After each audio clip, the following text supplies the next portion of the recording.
supposed to come here tonight and tell you funny jokes and funny stories and make you laugh.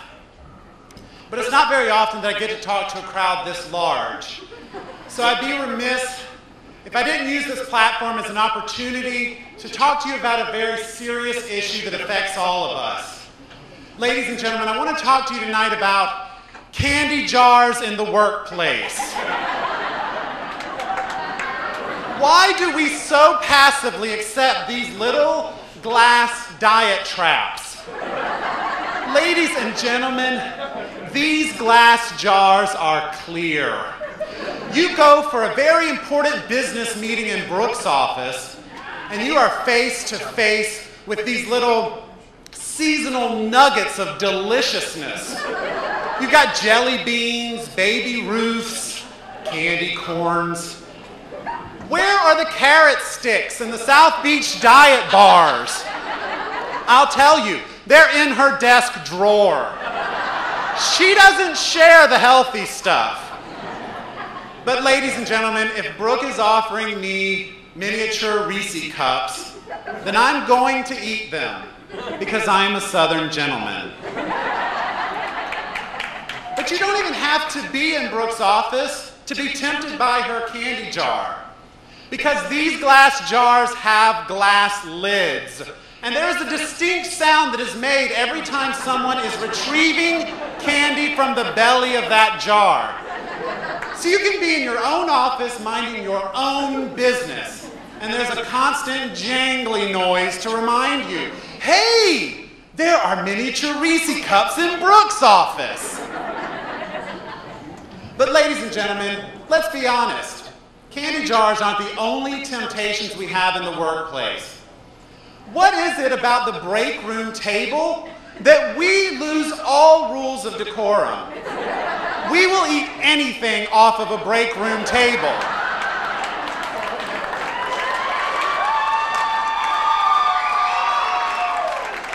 I believe you could put a half-eaten hot dog in the break room and somebody's going to eat it. 3/4 of a box of Mueslix, it's gone by 9 a.m. But I do have some rules about eating food in these kinds of public places. I won't eat just anything that comes out of anybody's house. I need to know who made it. Because I could be standing face to face with the most handsome double nut fudge brownie, but if Norma made it, Brian ain't eating it.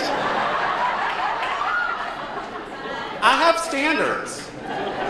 And that's what makes potluck dinners so difficult for me. Potluck. I call it Russian roulette. You don't know where this stuff has been. At our family reunions, the tables are festooned with the most amazing Southern dishes and casseroles, and everyone is sitting around eating as if it is their last meal. Not Brian.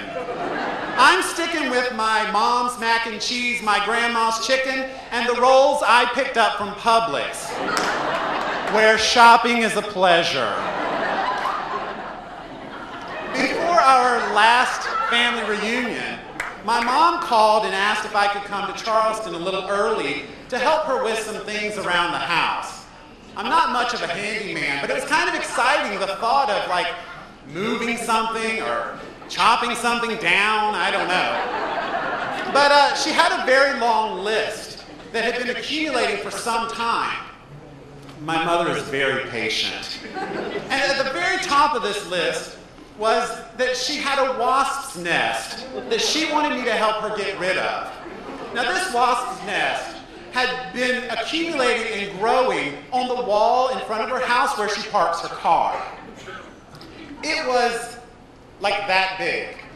And it had gotten so bad that my mother would park her car, she'd walk the perimeter of her property, scale the bushes beside the front of the house to get to the front door.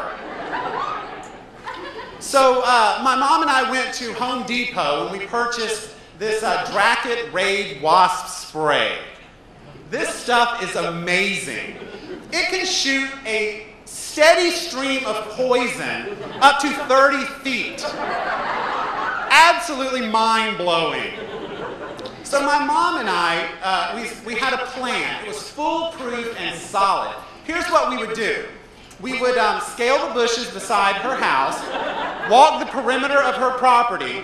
My mom would back the car halfway down the driveway, and I would stand just outside the passenger door of her car, kind of using the door as a shield. Then I would heroically spray a steady stream of poison at the wasp's nest. Then I would throw the bottle in the bushes, jump in the car, and we were off to dinner. Ta-da! It's really easy, foolproof.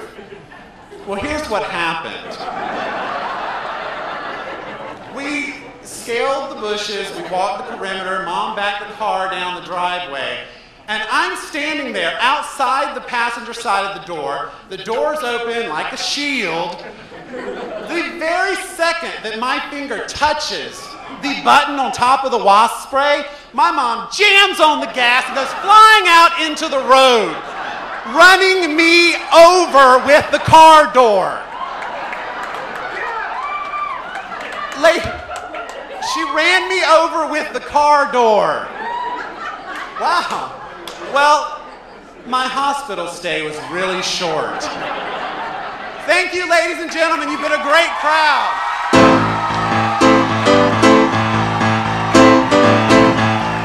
Keep it going for Brian King.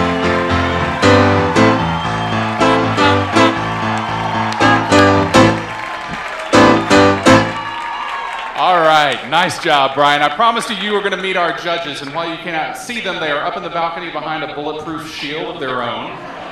Let's give a big hand to them. They are, first of all, the president of Accountants One and a fellow jazz aficionado, Mr. Bert Ehrling.